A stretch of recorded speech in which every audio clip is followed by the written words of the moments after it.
5월 25일 화요일 성령님과 함께하는 100일 가정예배를 시작하겠습니다. 다 같이 주님 가르치신 기도합니다. 하늘에 계신 우리 아버지, 아버지의 이름을 거룩하게 하시며 아버지의 나라가 오게 하시며 아버지의 뜻이 하늘에서와 같이 땅에서도 이루어지게 하소서. 오늘 우리에게 일용할 양식을 주시고 우리가 우리에게 잘못한 사람을 용서하여 준 것 같이 우리 죄를 용서하여 주시고 우리를 시험에 빠지지 않게 하시고 악에서 구하소서. 나라와 권능과 영광이 영원히 아버지의 것입니다. 아멘. 찬송가 274장 나 행한 것 죄뿐이니.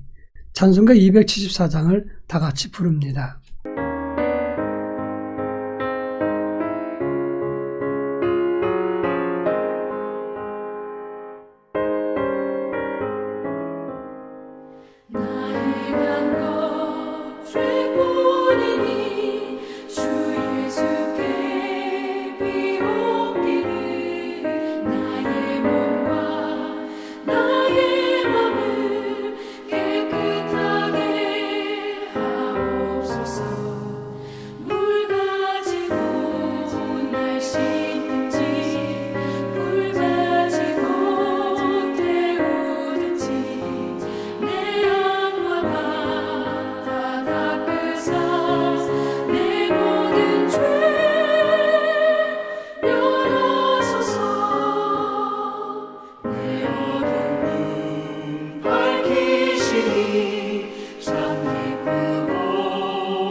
이 시간 우리에게 주시는 하나님 말씀은 창세기 11장 1절로 9절 말씀입니다. 창세기 11장 1절로 9절 말씀을 한 절씩 교독합니다. 제가 전체를 읽겠습니다. 온 땅의 언어가 하나요 말이 하나였더라. 이에 그들이 동방으로 옮기다가 신할 평지를 만나 거기 거류하며 서로 말하되 자 벽돌을 만들어 견고히 굽자 하고 이에 벽돌로 돌을 대신하여 역청으로 진흙을 대신하고 또 말하되 자 성읍과 탑을 건설하여 그 탑 꼭대기를 하늘에 닿게 하여 우리의 이름을 내고 온 지면에 흩어짐을 면하자 하였더니 여호와께서 사람들이 건설하는 그 성읍과 탑을 보려고 내려오셨더라. 여호와께서 이르시되 이 무리가 한 족속이요 언어도 하나이므로 이같이 시작하였으니 이후로는 그 하고자 하는 일을 막을 수 없으리로다. 자 우리가 내려가서 거기서 그들의 언어를 혼잡하게 하여 그들이 서로 알아듣지 못하게 하자 하시고 여호와께서 거기서 그들을 온 지면에 흩으셨으므로 그들이 그 도시를 건설하기를 그쳤더라. 그러므로 그 이름을 바벨이라 하니 이는 여호와께서 거기서 온 땅의 언어를 혼잡하게 하셨음이니라.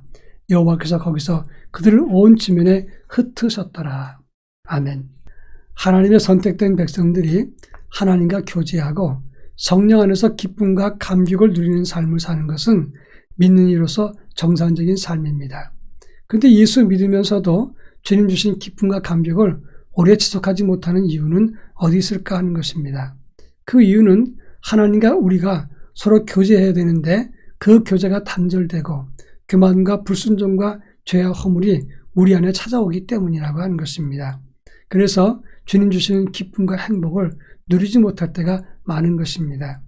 오늘 우리가 읽은 본문의 말씀은 노아 홍수 이후에 셈과 함과 야벳 족속이 번창을 했고 언어가 하나였을 때의 사건을 다루고 있습니다. 그들은 하나님과 교제했습니다. 그런데 그들의 숫자가 많아져서 동방으로 이동하다가 시날 평지에 거류하면서 그들은 큰 탑을 쌓고 그 꼭대기를 하늘에 닿게 해서 자기의 이름을 내고자 했습니다. 그러면서 우리가 흩어짐을 면하자라고 말씀했습니다. 흩어지지 않겠다는 것은 이해가 됩니다. 서울의 롯데월드 타워는 123층입니다. 서울 어디에서도 다 보이기 때문에 방향을 잡는 데는 참 도움이 됩니다. 그런데 높은 탑을 쌓는 것은 이해가 되지만 그들은 자기의 이름을 하늘에 내고자 했습니다. 그랬을 때 언어가 흩어지고 언어가 같은 사람끼리 민족을 이루게 되었다는 것이 오늘 본문의 내용입니다. 이 본문은 어떤 것을 의미하는지 함께 살펴볼까 합니다. 먼저 4절에 보면 그들은 탑을 쌓되 성읍과 탑을 쌓아 그 꼭대기가 하늘에 닿게 하고 이름을 내자라고 말했습니다. 하늘에 닿게 하자 하는 말은 외로쇼 바사마임이라는 단어를 씁니다. 이것은 그것의 꼭대기에 그 하늘들을 안에라는 뜻입니다.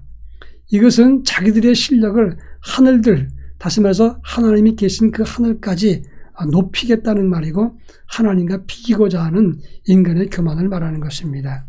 그들은 벽돌로 역청과 함께 탑을 쌓습니다.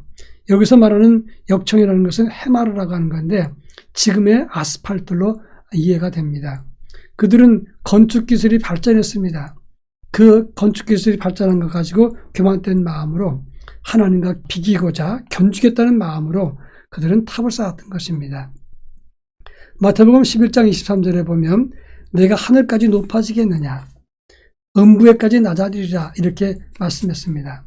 자기들의 이름과 영광을 하늘에 드러내기를 원했던 그들은 그 교만된 마음 때문에 언어가 흩어지고 여러 민족으로 나누어졌습니다. 교만은 하나님과의 교제를 무너뜨린다는 사실을 알아야 됩니다.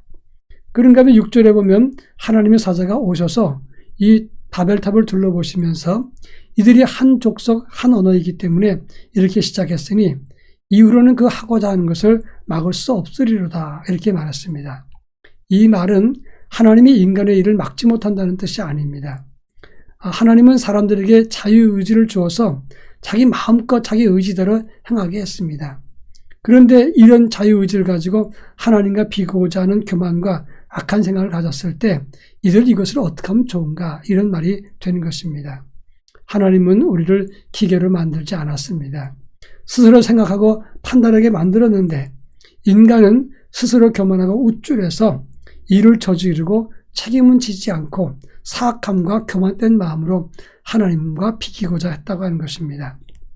이것은 두 가지 의미가 있는데 하나님은 그런 인간의 교만을 그냥 둘 수 없었다고 하는 겁니다. 더 큰 사악함과 대적이 되지 않도록 하나님은 그들의 자유의지를 빼앗은 것이 아니라 다른 길로 그 길을 막았다고 하는 겁니다. 그리고 하나님은 성령을 통해서 스스로 교만되고 하나님을 대적한 것을 알게 했다고 하는 겁니다. 그런 차원에서 우리는 여기에 눈을 두고 성령 안에서 우리 안에 있는 교만을 살필 수 있는 지혜로움을 가져야 된다고 하는 겁니다. 이제 마지막으로 8절과 9절 말씀을 보면 하나님이 언어를 흩으셨더니 도시 건설이 그쳤고 그 탑은 바벨탑이라고 했습니다. 이 바벨이라는 말은 혼잡하게 되다 이런 뜻입니다. 우리는 이 세상에 혼잡하게 되는 것을 보고 이것은 하나님이 흩으신 것이다 라는 사실을 인지해야 됩니다. 텔레비전 뉴스를 보거나 정치하는 사람들, 지나간 정치 역사를 살펴보면 세상을 혼잡스럽게 만드는 일이 너무나 많습니다. 이것은 뭘 의미하냐면 하나님의 심판이 다가왔다는 것을 보여주는 상징이 되는 것입니다. 이제 그런 상징을 볼 때마다 우리는 성령 안에서 흩어지지 않는 영성, 겸손함과 하나님과 교제하고 소통하는 영성을 가질 수 있어야 된다고 하는 것입니다. 성령 안에서 참 지혜로움으로 회복의 역사가 우리 모든 삶에 나타나기를 축원합니다. 다 같이 기도하겠습니다. 언제나 겸손하게 하나님과 교제하게 하옵소서. 그리고 성령 안에서 우리 안에 있는 바벨 같은 교만과 혼잡을 이기게 하옵소서. 다 같이 기도하겠습니다.